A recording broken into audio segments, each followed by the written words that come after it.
Welcome back to Ancient Aliens in Modern Times. I'm your New Earth Reiki Master teacher, Melanie Wild, and on today's special episode, we are joined by my guest, Stephanie Yelovich, who is a master teacher and healer, and she began her destined journey with the traditional Usui method of Reiki. This has supported her awakening and discovering her starseed origins and many of her gifts. She's a voice alchemist, having been guided to combine her gifts as an opera singer with her energy work.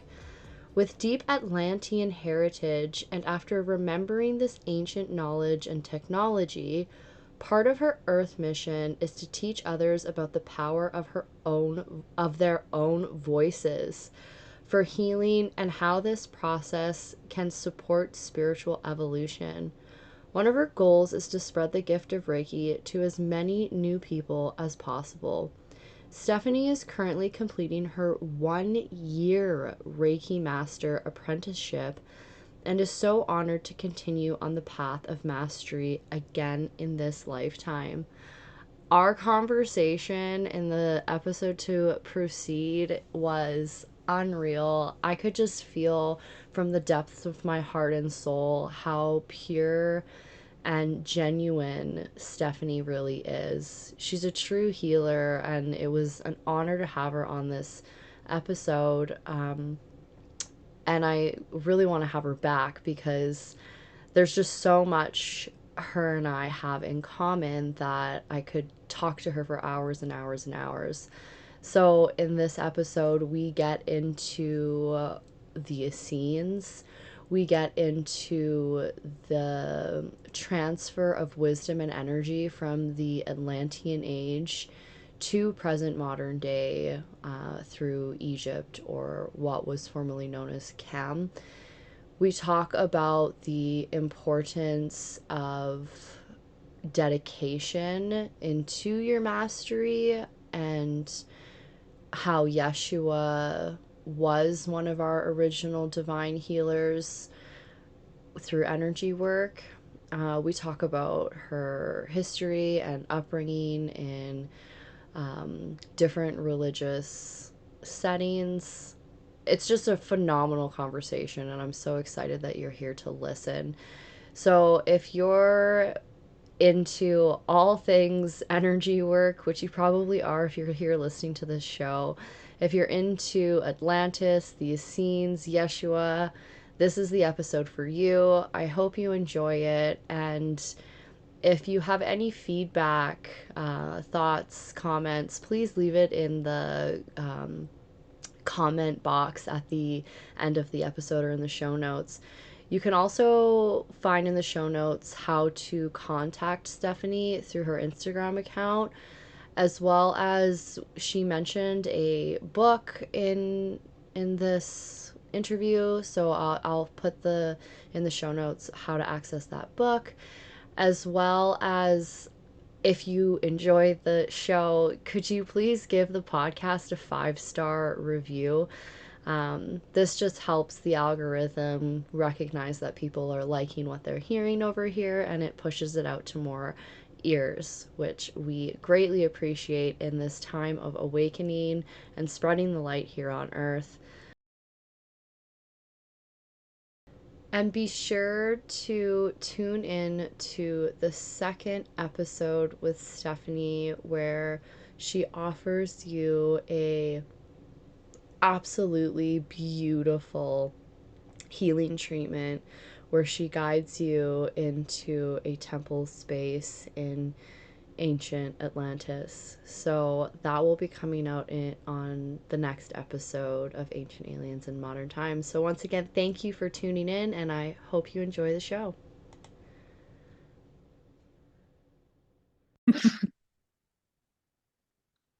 Hello, everyone, and welcome back. I am here with Stephanie Yelovich. I hope I said that right. She is the main healer of the Voice Alchemist, and I'm so excited to dive into conversation with her today. because we have met on the old Instagram and have so many things in common, such as our healing businesses, the Essenes, working with Yeshua. So, Stephanie, welcome. Thank you Wonderful so to much, have you. sister. I'm so honored to be here. I've been following, Melanie for a little while. A friend of mine actually recommended your page, and I just love all of your content. I love what you share, and I love all of the things we have in common. I'm so Mhm. happy to be here today. Thank you. Oh, you're most welcome. I'm so excited to have you. So, tell me about you. Tell me about what you do, and why you do it. Sure.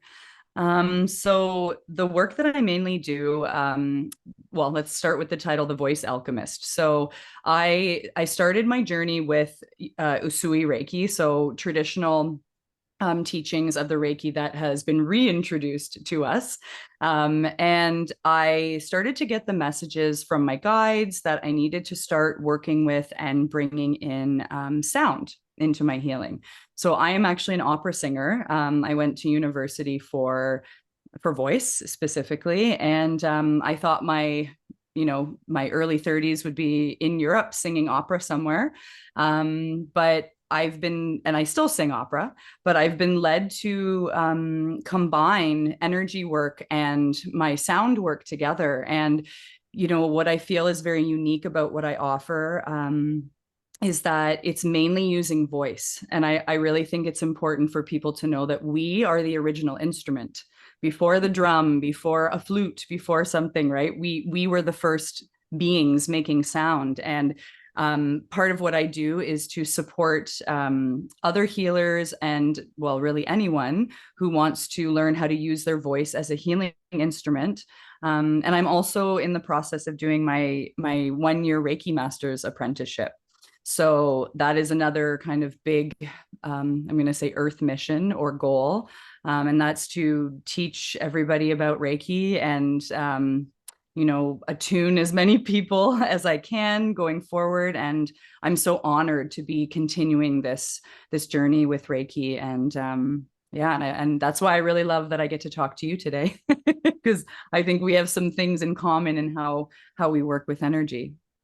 Absolutely. I love that. I just like hearing your speaking voice is beautiful. So I can only imagine your Aw, singing voice, how thank you. beautiful that will be, which will, if you, the listeners, hang on to until the second episode with Stephanie, you'll get to hear a whole healing treatment with her and her beautiful voice. So looking forward to hearing that as well.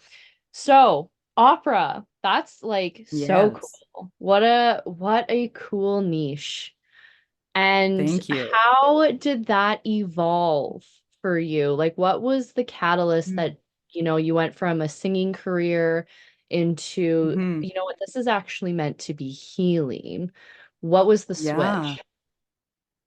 Well, I feel like my singing journey, very truthfully, has paralleled my spiritual journey. Mm, So I actually met my Reiki master on the day of my audition. I went to Wilfrid Laurier University in Waterloo, and she actually came with us, and she was the woman that brought my attention to this world. And very truthfully, it was very organic in how things started. I started to in sessions, I was, like I said, kind of getting the idea that I needed to bring sound in, and then channels started coming through. And for a long time, I pushed them away, and I thought that I was making things up, being crazy. I don't know what I thought, but I was scared, right, to mm, allow my gift to come forward, because I wasn't sure how that would manifest. And when I actually allowed and I trusted, um, I started to realize the effect that it was having on my clients and the messages that I was able to bring through to them as well. mhm, That was pretty unique. And in that journey and kind of finding that connection, I ended up actually going to Egypt. And on that trip, I really feel like that was a big part of almost like an activation or an initiation that was pushing me into this work. And I very honestly, um believe and know that these are my ancient gifts from my Atlantean lifetimes. So I have since learned that I actually was a master teacher in Atlantis, through meditation, through a lot of breath work, actually. And I was shown that this was actually something I've already done before. And so it was kind of only a matter of time that it was going to be happening again in 2024, I suppose. So yeah, that Right. was kind of the natural flow into it, but it took a minute Wow. because I had to trust. Yeah, I think that's a lot of healers' stories, or Mm-hmm. part of the story is that Mm-hmm. initial speed bump of like, who the fuck am I? Yeah. And what are these voices? Mm-hmm. What are the voices in my head? Because we're told that that's crazy, right? We're told For sure. lobotomy, right? Yeah. Yeah. Yeah. And So especially when they're the voices aren't speaking English. You're kind of right. like, what's going on here? Yeah, I don't understand what they're saying. Okay, so Hmm. what tell us about that. What are these Sure. voices? Who is coming through for you when I'm assuming you're calling this light language, or do you have another name for it? Absolutely. Yeah, I call it light language. It's a form of codes, right? So I really feel like we can access and download codes in the form of light language, tone, frequency, color, light, you name it. And I feel like light language is kind of one of the most natural ways that I can bring these codes through. And like when I channel, it really comes down to trusting. I keep using that word. That's my theme right now. And I really feel like it's almost as if I can feel the energy kind of move through my crown, like with Reiki when we channel Reiki. But it's almost as if I can feel it move through my crown and it comes to my heart space. And that's when I start to feel like I'm able to release it. And then I get to a point where it's funny, but I almost feel like someone's like snapped the back of my bra strap and it's like, boop, we're done. It's like I've emptied my heart out, if that makes any sense. Me. So it's a very physical feeling for you. Yeah, it's definitely physical. I know that when I've had clients and people who have attended like group sessions with me, they tell me that it's also very physical for them, which I Right. find very interesting. So they experience a lot of physical sensations and often tears. Like often it brings forward a lot of emotion because I think for many people it's familiar.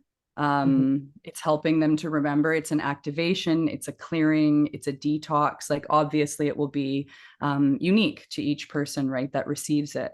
Mhm. But I really had to kind of sit and think, like, what do I actually feel and how do I know it's done, right, like when this energy comes through. So Mhm. yeah, it's been a journey and I still feel like I'm going to continue learning, and Right. what I'm actually going to be able to do going forward. And what's really unique is when I do this in group sessions, I find that I'm singing their soul, right? So I'm really accessing their energy body and I'm singing what frequency I'm feeling or I'm hearing. So when I do group sessions, it's so fascinating to hear the differences, for each soul. Like there are times where, excuse me, I've worked with someone and I literally feel like I sound like a fairy. Like there are fairies coming through and they're tinkling and twinkling all over. And then sometimes I've channeled before something that honestly sounded like it was a dragon light language, and it sounded very almost not angry but direct, very direct Mhm. and powerful. And so that's, I find that fascinating, right, that we kind of, I can pick up on that frequency of who I'm working with, because they say to me like, how did you do that? And I go, I'm just singing you, I'm just singing your Mhm. soul. Wow, that's Yeah. beautiful. I like to hear it like in that light because there is this question of like when people are channeling like light language, who are they Mhm. connecting with? Like, what is the entity Yes. that they're connecting with? And so for you, you're connecting with your client's soul, with their Yes, I high feel that self. way. Yeah, Yeah. definitely. And I when I channel, like it'll be interesting to hear what comes through, for the healing, because I find I very honestly am going to guess and say that the language I'm speaking is Atlantean, but I don't quite know because it's pretty consistent, like with what I do when I'm channeling on my own. Mm-hmm. But I'm, so if anybody's listening to this and they, they hear something and they have a remembrance or a knowing, fill us in. But I know I'll understand, but in reality, it doesn't really matter because it Mm-hmm. comes down to the receiving of that frequency. It's going to do the work no matter if I understand every single word, which I don't. I usually get, if I ask, I'll get an idea or a feeling of what the general message is, but I can't like write down a word for word translation. Right. Yeah. Wow. Beautiful. Okay, so my next question here, Mm-hmm. segueing from light language, is Mm-hmm. your work with Yeshua Yes. and the Essenes. Tell us about that. Sure. So like I'll just say that since I was a little girl, I've always been I've always felt very connected to Yeshua. I called him Jesus as a young girl, right? Because I did attend many different churches. My family, like I said, on my mom's side is Serbian. So that is an Orthodox church we attended. On my Hmm. dad's side, they are Catholic. So there was a Croatian church that I attended, and then my nana is Irish Catholic. So I've had kind of a smattering of experiences and different churches that I've attended. And the common point that was always there was Yeshua.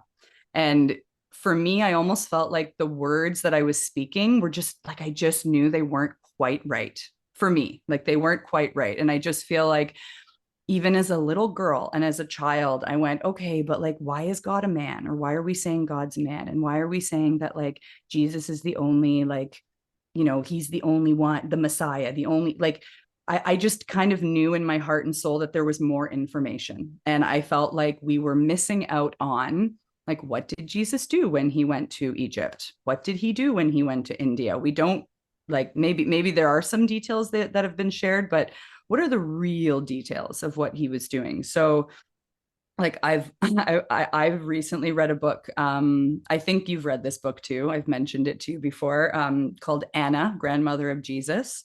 And that book changed my life. I really feel that I'm going to say I was reading the real Bible. Hmm. And what really kind of opened my heart was this familiarity and I felt like this remembrance and this understanding of my own journey and on almost these initiations or mystery schools that I've been attending since I was a young woman.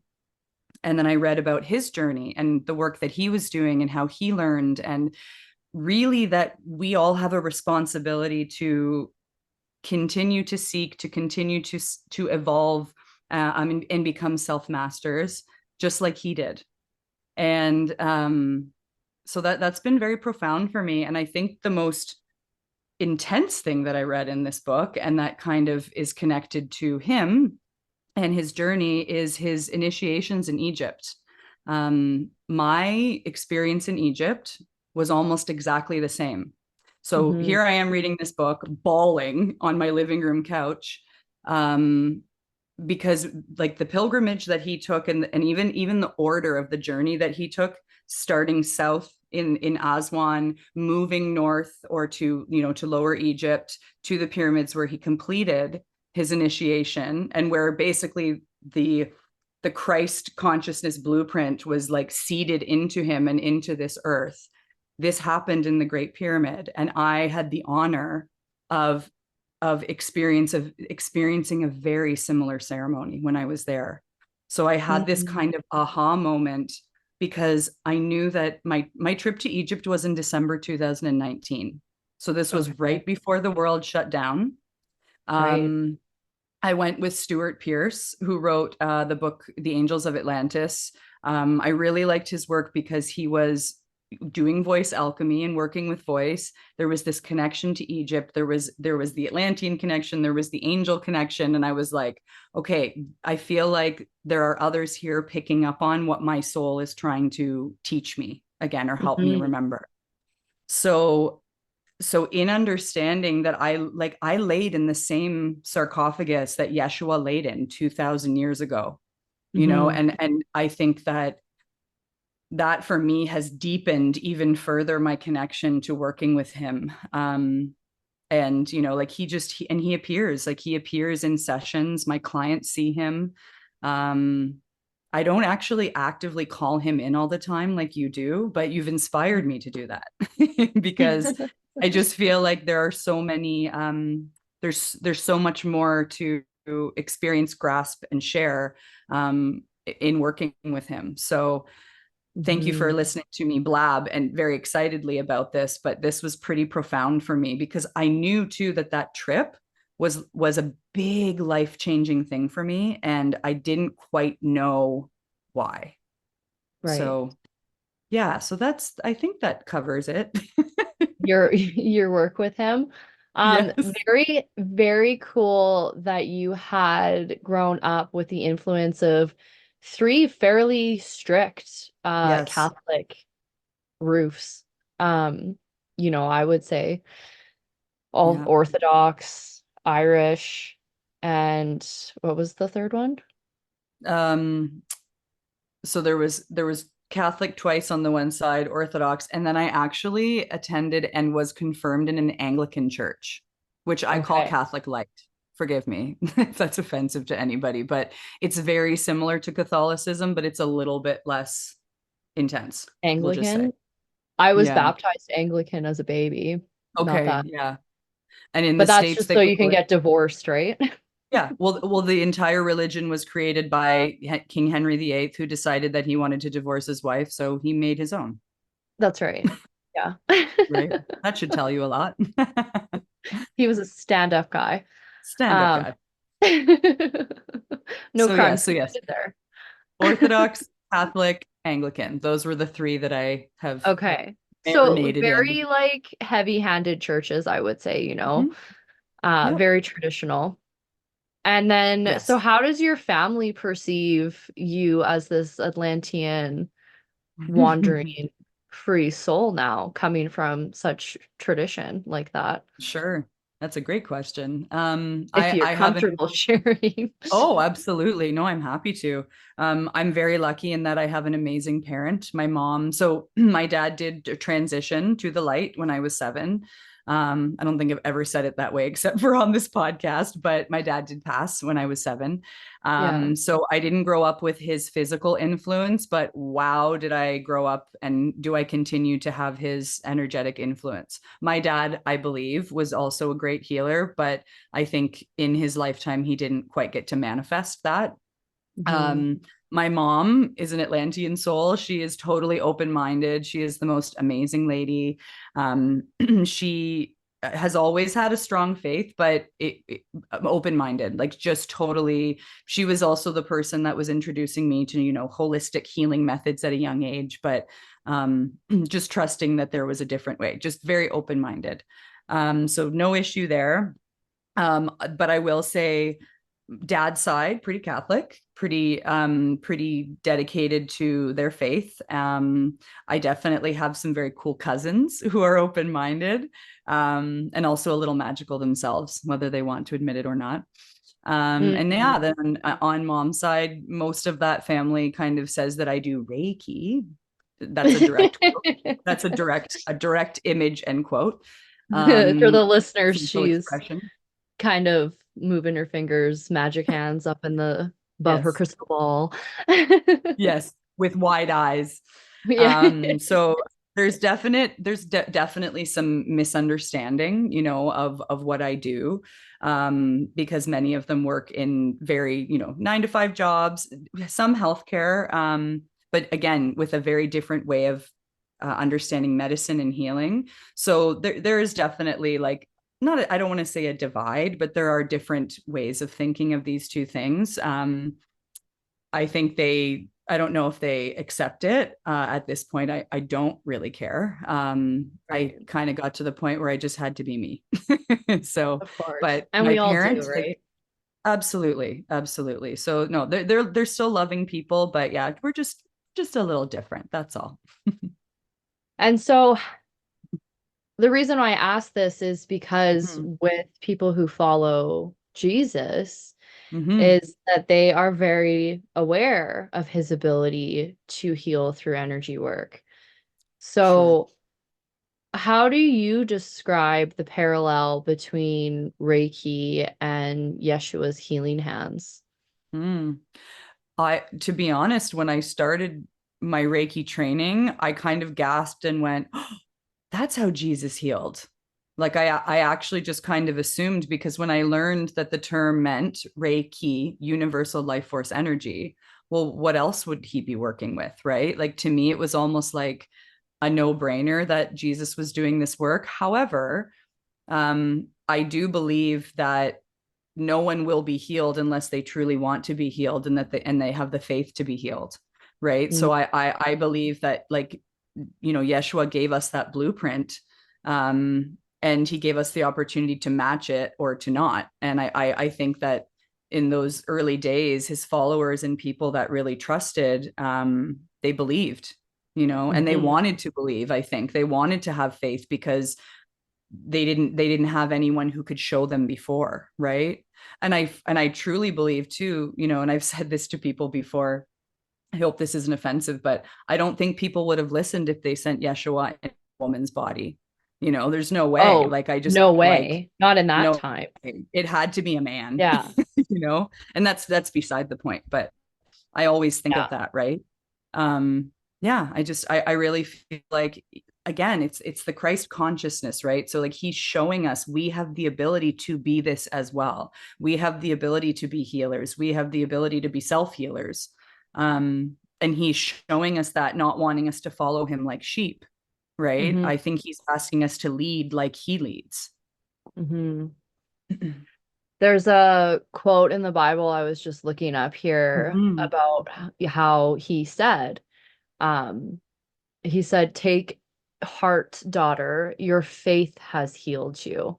Mm, Um, it's yeah. he said it literally in the Bible. He Yeah. never healed anybody. It was him offering the energy, and it was the recipient's ability to say, "I accept this," that healed. Yes. That's what Yeah. faith means, I is that totally agree. divine trust in something more than you, that and maybe it isn't more than us, right? Like maybe Mhm. maybe we are exactly that. We come fully healed, and it's just we have to realize the truth is that we've been put under this amnesia. We've forgotten Mhm. who we are. And because of that amnesia and that forget, there's been this buildup of destruction in the mind, body, and soul, whether that comes out in Yes. cancer or twisted ankle or horrible Mhm. relationships. However it manifests is that it Yeah. was already pure, and so when we have the faith in knowing that it was already pure, we can return to that with ease. And so that's what Yeshua explains to us. And I believe that's what our job as Reiki practitioners is to do, is to hold the space for that ability to come back into your original setting, right? And Yes, that's all we do. absolutely. Absolutely. I love how you put that. Amen. And I really feel like we've set up this curriculum for ourselves too. We have to remember the part that we've played in this, right? And we're being given the opportunity to continue learning this curriculum that we've set up. Yeah. So it's like we're never alone. We've never been abandoned. It's just, I don't know. And we as Reiki practitioners are exactly that. We hold space for those people to do their own healing, and of course we offer life force energy through us, not from us. That's such a key Right. thing, right? Like that I think is so Mhm. important too when talking about Reiki, because I remember telling my first voice teacher, actually, after I left university, that I was going to be doing this. And she said, well, be careful because you don't want to get too tired or too drained. And I said, no, it doesn't work like that. I'm channeling energy. You are channeling energy. We're not giving of our energy. Mhm. That's not how it works at all. And we even get a mini No. treat. which is really cool. you know? Yeah, we're calling it in from the above and below, right? Yeah, It's from the absolutely. source. Yes. It's yes. And then activating the light that's already within the client that's like There you go. come back on, right? Yep. Yeah, no, when I'm teaching and students, this question comes up a lot in class, particularly in the higher levels 2 and 3, Mm, is that students do get drained when they're first learning how to do it. And it's sure. because they're drawing from the wrong source. They're coming from within. And so Mm, I think to have a really strong Reiki practice, you need to have a really strong relationship to God because that's the source, yes, right? absolutely. And you And I can't was reading, have both. sorry. You can't have one without the other. If you No, you like if you can't. also have a strong relationship with God, then you're already a natural healer, whether you've taken a Reiki course or not. Absolutely. And what I love is even Mrs. Hawayo Takata, right, who brought Mhm. Reiki from Japan to the Western world. She used to call it God power, Right. which I love. I'm just like, the term God power, of course, that was one of her phrases that she used. But I think I bring that up too.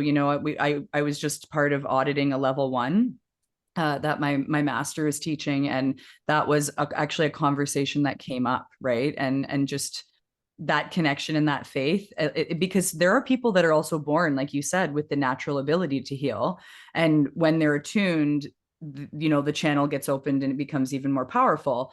But it's innate in us, Hmm. especially if we have that connection. Absolutely. We Especially. and I think coming back to as well, when we feel almost like not worthy or insecure of doing this work, then we have to stop and take a breath and think, wait a second, like I am a divine creation of God. I am from source. I am made up of life force energy. How can I not be worthy? Hmm. You know? How could I not be? Yeah. Right. And Yeah. like, and that is something that, I'm obviously not religious myself as I dissect religion, but that Mm-hmm. is something that I really appreciate about religion is Yes. that it gives people permission to accept that they're a child of God, right? Yes. And Yes. how beautiful to have congregations of people in a room together that deeply know within their hearts of heart that they are pure. They are his child and he Mm-hmm. loves them deeply. So, and I say he, but I don't mean I don't Sure. mean he, but that's just the language Sure. that we've grown up with and been accustomed to. But when I say he, when I'm referring to God, I'm referring to love. Like I'm referring to the all creator that is, Absolutely. within all gender. And Yes. yeah. So, um, tell me And more about your coming to know the Essenes. Who are they? What do you know about mm, them? And what's your soul connection there? that's a good question. So I'll be very honest and say that my journey with them, I feel, is new. Hmm. I feel like it's beginning.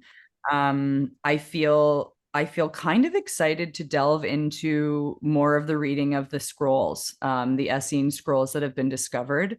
That for me is really fascinating, and I'm really interested in understanding kind of in their words, right? The teachings and the gospels that they've left. And I'm also very drawn to kind of what's currently happening in the world. If we look at physically, where the Essenes were very active, this is a part of the world that we know is in turmoil right now.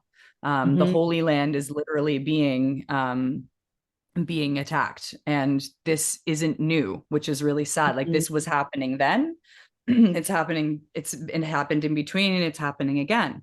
And I feel like this is a very excuse me, this is a very big sign that there's something very important in this area of the world, and on the land, like the energetic not the ley lines, but the vortexes that are existing in this land. And that's what really interests me is Stargates. the stargates, exactly. And what I really like is just kind of reading more and learning more about even their daily lives, right? Like the practice of community and the way that they really lived in a fifth dimensional way. And even the referencing and the understanding of like the Atlantean teachings, right? Like they were learning from the Atlanteans That's and right. remembering what the Atlanteans have shared. And in Atlantis, we were existing and living under the law of one. We believed in our divine connection to each other, to source, and we did everything in community. And this is, for me, what's so beautiful about the Essene community is that it was in community. Everything was shared.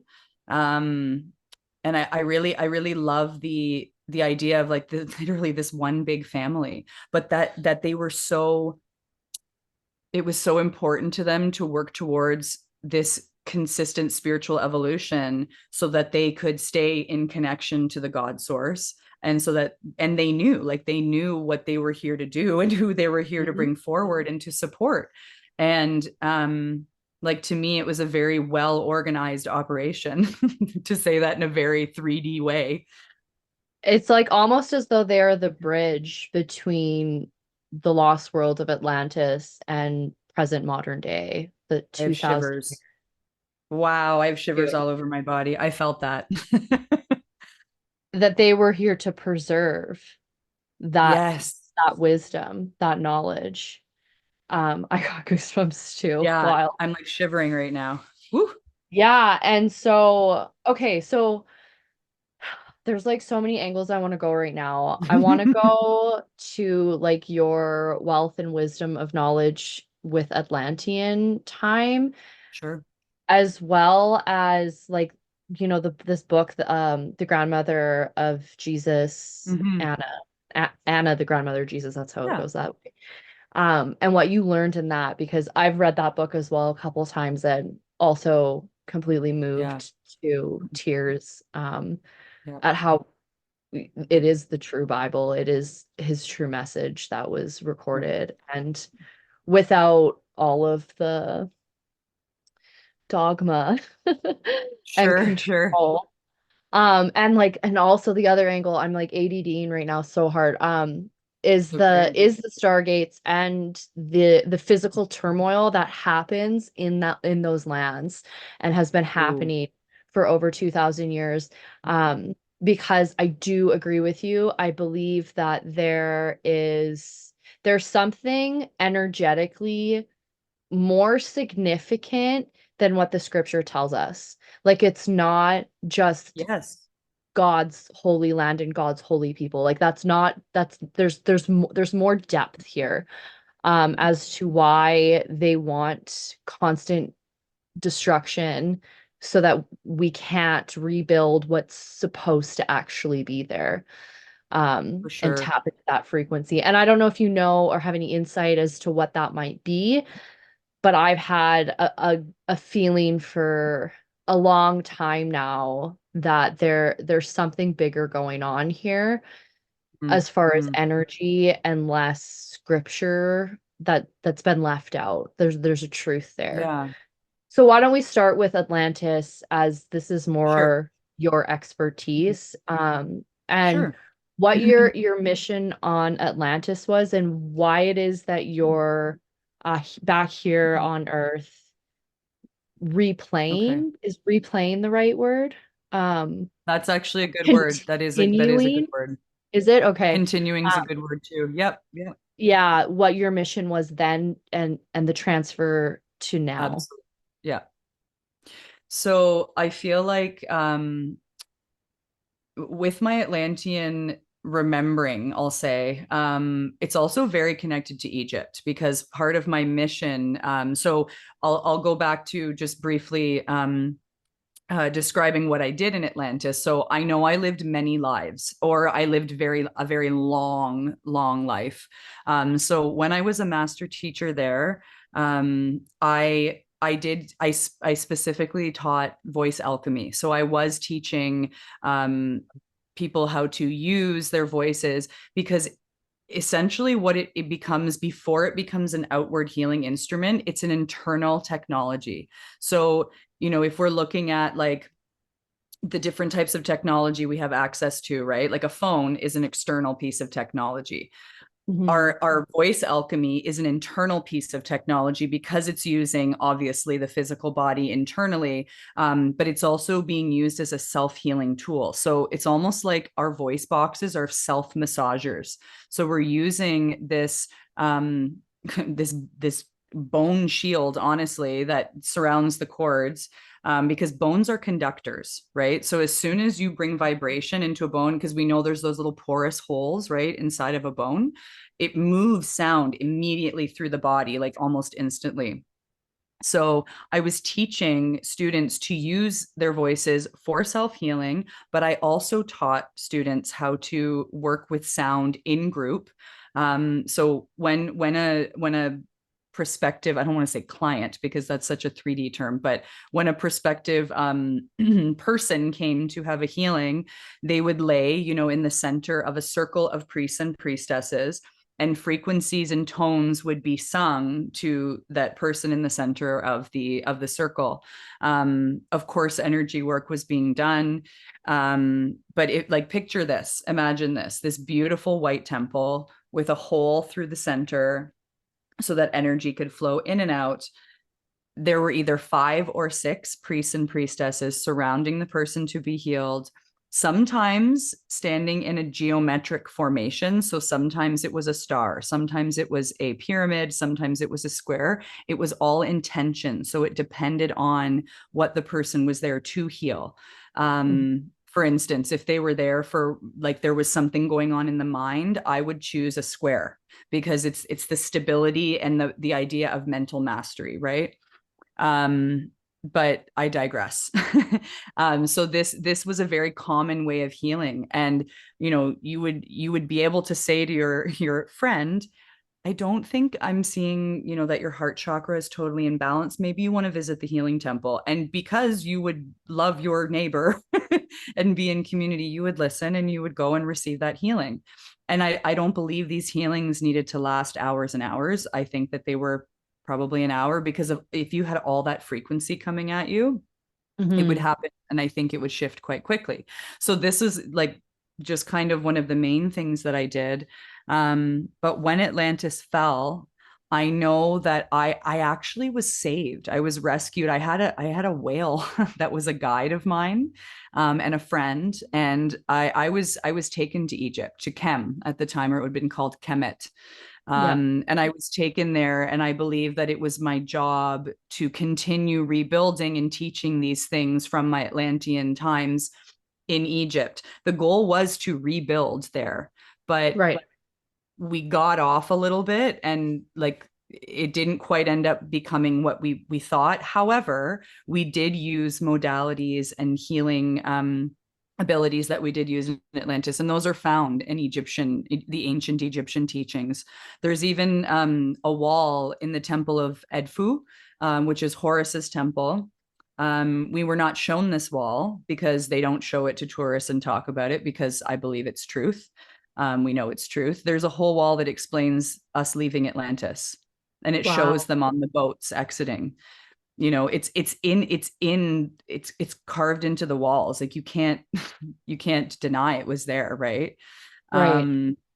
Yeah, so this was most of my abilities there. And I'm sure, I know that when I taught as well, it was very important to me, like quality over quantity. So I usually only took about 3 students, and I would train them for like 1,000 years, which again sounds funny nowadays, but in those times we lived exceedingly long lifetimes Yeah. in golden Atlantis. And I would train my students for about 1,000 years. When I was satisfied that they were done and ready to go into the world and they had mastered, then I would take 3 more apprentices. So Right. I had a very specific way of wanting to teach. And it's funny that it's not funny. It happened. It happens in this life too. I would rather have 3 dedicated students than 10 wishy-washy ones.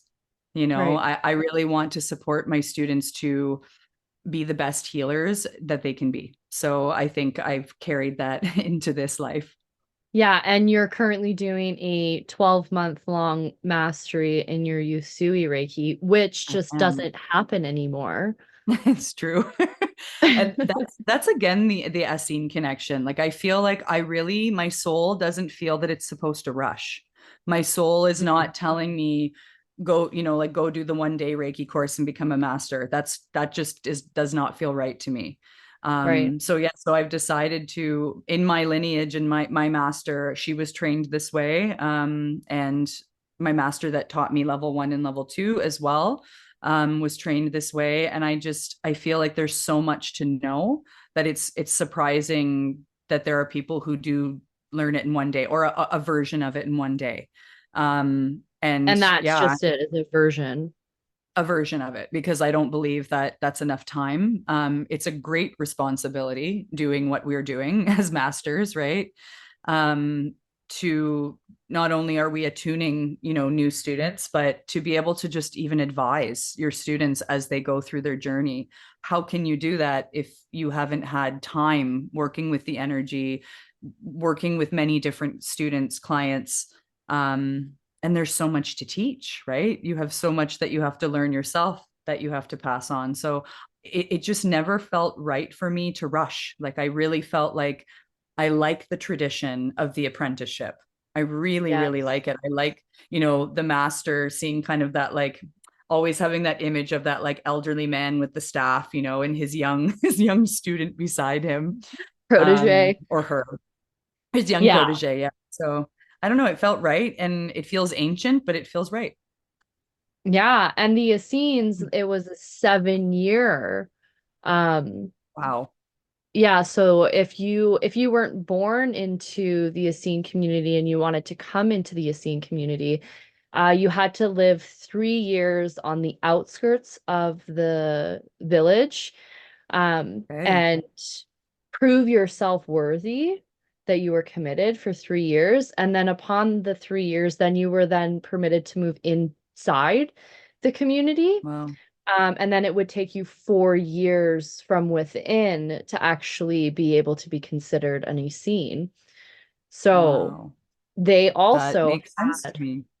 yeah, a long initiatory phase to really, and you know what? I think what it is when we're working with energy, I think that the contributing factor with the longevity is dedication. And I think that through dedication, you shift energy. If you are not True. dedicated, you are not committed. If you are not committed, the energy knows we're not going Yes, there. We that's so don't true. wholeheartedly, we've not fully invested into this. And Mm, because we haven't fully invested through the act of dedication, the mm, energy, your ability to channel this frequency is always going to be wishy-washy. You're always yeah. going to second guess yourself. You're never going to feel like you've 100% figured it out because you're not getting up every day and doing your self cleanse. You're Yes. you're just not in it. It's there, you want it to be there, but you're not Yeah. dedicated. And like, oh, you can go back to like martial arts, and my dad, oh my goodness, my dad made me watch The Karate Kid all the time when I was a kid. And like I Wax just on, like wax that off. wax on, wax off, right? Like, and he's like, "What the fuck are you, this is this old man making me do this stupid thing for?" And it's dedication. That's what he was teaching him. That you put that so beautifully. Yeah, and you know what? Thank you for saying that, because I actually, if I look at my own journey, I waited 2 years before I did my level 2 even. I did my Mhm. level 1, and then I knew I wasn't ready. Like I just knew. And then level 2, and I still like, and here I am now. Level 2 was 2014. Wow. Later, I'm doing my master's. Hit the nail on the head there, sister.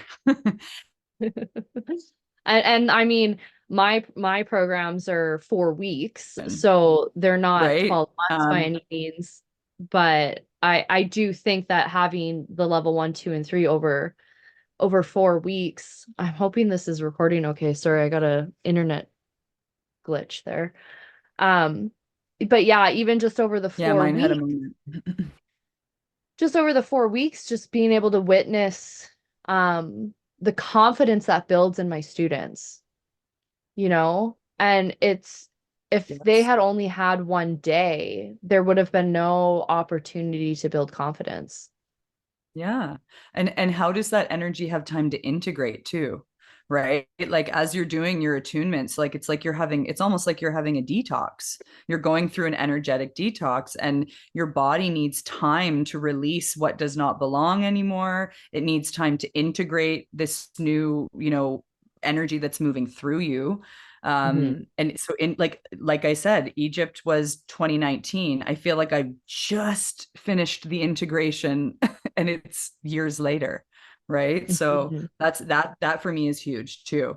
And like even in level 1 too, like students are, we need to be able to get comfortable sensing with our hands. That takes Hmm. time, right? It It takes time. does. And dedication. Yes, and dedication.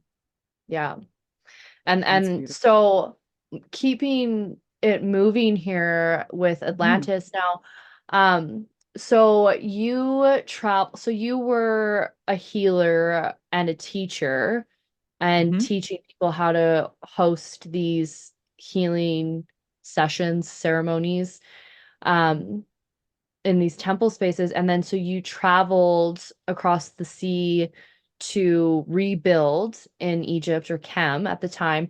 Now, from my studies, I've learned Yep. that South was Mm-hmm. the Atlantean king at the time of the deluge, and he took a spaceship over to Kem.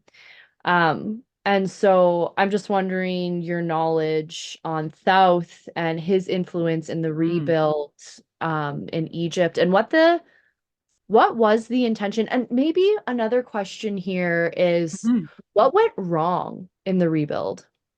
Mm, that's a good question. Okay, so and it's funny. I love how you pronounced his name. There's so many different ways that people pronounce Yeah, the name, right? And so many. actually in reading so many and in reading The Hypnotist Journey to Atlantis, that is a fantastic book if my friends listening have not read it yet, by Sarah Breskman Cosme. She actually speaks of exactly this, and he was actually when clients were speaking of him, they actually called him three, which is really interesting. This was another Hermes term that he was Trismegistus. right. So Yeah. three was the term that came through. Yeah, What's because the Hermes name of the was book you mentioned? Sorry, before I. the hypnotist journey to Atlantis. Okay. Okay, keep going. So this is a QHHT practitioner who is regressing clients to these lifetimes in either Atlantis or Lemuria. And this one speaks quite a bit of these specific things. And Toth does come up quite a bit. I'm going to say the name differently because that's just how I say it. But Totally. um, I Everyone do I believe talk to says it different. I know, I know, right? I do believe that he was tasked with supporting the rebuild. And so teaching, like, bringing these teachings again. And I will say, I visited, when I was in Egypt, I visited Medinet Habu, which is his temple. And what was so amazing, as soon as I crossed the threshold, excuse me, that was a tongue twister. Um, there was a high frequency that stayed in my left ear until I crossed the threshold again. So it was Wow. like there was something charged. Maybe there's a Stargate on this in this temple, but a lot of it was closed, like a lot of doors and rooms we couldn't access. So that again always tells me there's important information in those rooms I that don't they want don't to. want people to see, right? Hmm. Like denying the tunnels underneath the Great Pyramid. They're there. There are many, and they were the trial passages, and like the security guards want to deny it, but they're there. So yeah, so I believe I haven't done tons of work with Toth, very truthfully, but he shows up a lot. Like he shows up a lot. And I will say as well, in my teachings and what's been shared with me, there were many more than one king or queen. And I don't mean necessarily like chronologically. There were 12 cities within Atlantis. So there were actually often a king or queen for each city that existed. Okay. So I'd like to do more research to understand, because I don't actually know, what was he governing in that time when Right. the great fall happened, right? So like there's so much with him that I feel like I haven't delved into yet, but he shows up. Hmm. Sorry that I don't have more to say on that. That's But fine. I'm just curious as yeah, to trying to yeah, see where there's overlap in wisdom and knowledge. I sure. will, for the listeners, I will include the book that Stephanie has mentioned in the show notes. I've pulled it up on Amazon here, so it's Cool. 25 bucks, easy peasy. It's also available Yeah. in audiobook for those of you that, like me, like to listen to audiobooks, which you probably do Oh if you're yeah. listening to a podcast. Um, okay, so you do know he was assigned to do the rebuild. So what's your hypothesis on why we didn't rebuild? Like what happened Mm.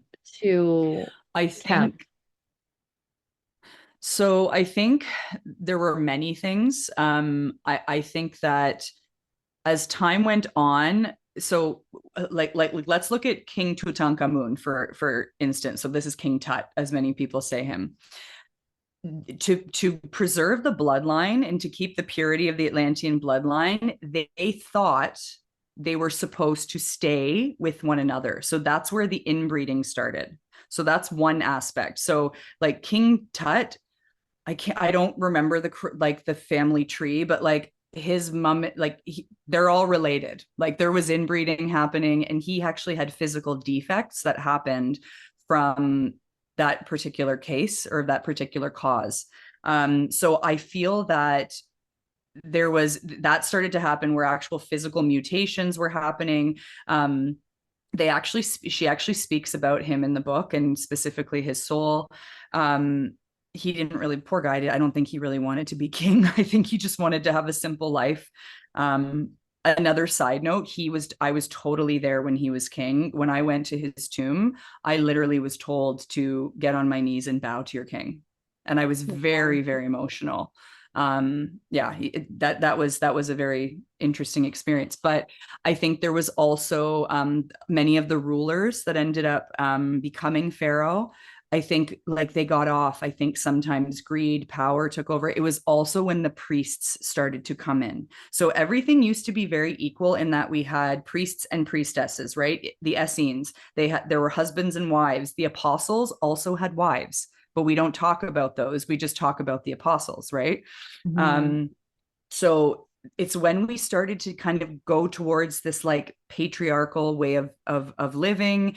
And again, this is over like thousands of years, so I'm kind of giving Cole's notes. But it's when the priesthood started to kind of dominate.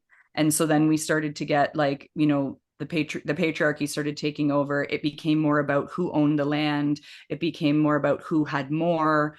We saw glimpses of gold with like the pharaoh, the female pharaoh Hatshepsut, right? She was when she ruled, everything was beautiful. The trade was booming. People could eat. They were, everything was really beautiful. But again, I think just over time and humans being humans, I don't think some of them made the right choices. But Mhm. the inbreeding was a really big part of it, like the trying to keep the bloodline pure, and then it kind of messed everything up. Mm. Yeah, and and then the rebuild too, they talk a lot about this in that book actually. And she has a second book called The Hypnotist Journey to the Sphinx. That's like the sequel, I would say, of the first book. Okay. And they talk about the build of the Sphinx, how the Sphinx was built, what star beings came. They even talk about, so now I'm going to get into kind of the end of that. They were also vaccinating in Atlantis. So they were actually experimenting with hybridizing human DNA and animal DNA, which created this race of hybrids. And it's actually the cat beings that went to Chem. So they were part of the rebuild of Atlantis. And I'm sure there was Lyran influence. Like, again, I could go on and on about that, but Yeah. there's definitely information about the rebuild and the support that we had from our star brothers and sisters Like the Sphinx was built with like the beings were almost like in laser form. They didn't even have bodies, right? So we were really being supported as well. Like it wasn't just, the Atlantean survivors coming over, but it really was those hybridized beings that who in Atlantis near the end were treated like slaves. So it's like the Atlanteans were in the golden age. It was very beautiful, but there was a time where we had got off, I'm going to say. And it was kind of like the end, the way that my one teacher describes it, it was kind of like the end of ancient Rome. Like everything was Yeah. debauchery, right? So yeah, so there Right. was part in that rebuild. Um, so yeah, so we definitely had star support, but I think that our star friends were trying to teach us, and I don't quite know if we all listened. Yeah, and I'm wondering if you know anything about the nefarious star beings that Mm, came in at that time. Because so mm, so from my studies with the Anunnaki influence is yes. that the deluge was caused by the Anunnaki who didn't like the genetic fuckery that was going on in Atlantis, that Mm-hmm, they were making hybrid creatures. So mm-hmm, I've heard this before, and that they wiped us out. And so I'm wondering if the rebuild, and this is like me totally hypothesizing right now, mm-hmm, if the rebuild wasn't successful in Chem, which then becomes Egypt, because of the influence of the nefarious entities that were here, whether they be the Anunnaki or the reptilian or both, mm-hmm, and that their influence over power and gold kind of fucked up the pure intentions of the Atlanteans that did survive, such as mm-hmm. South and what would have been yourself. Yeah, I think that's a great hypothesis. I didn't even really consider that, to be honest. I hadn't even thought of that, but you're right, because there was definitely not everybody wanted Atlantis to be rebuilt.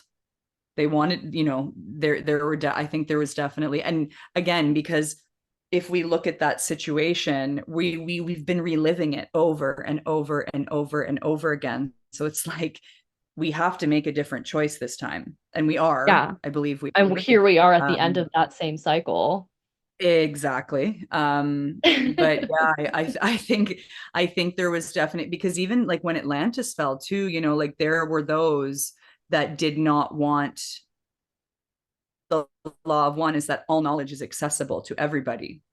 There were those to be accessible to everybody. They wanted to keep it for themselves, right? So I can only imagine to Chem with us all, how they could have interfered.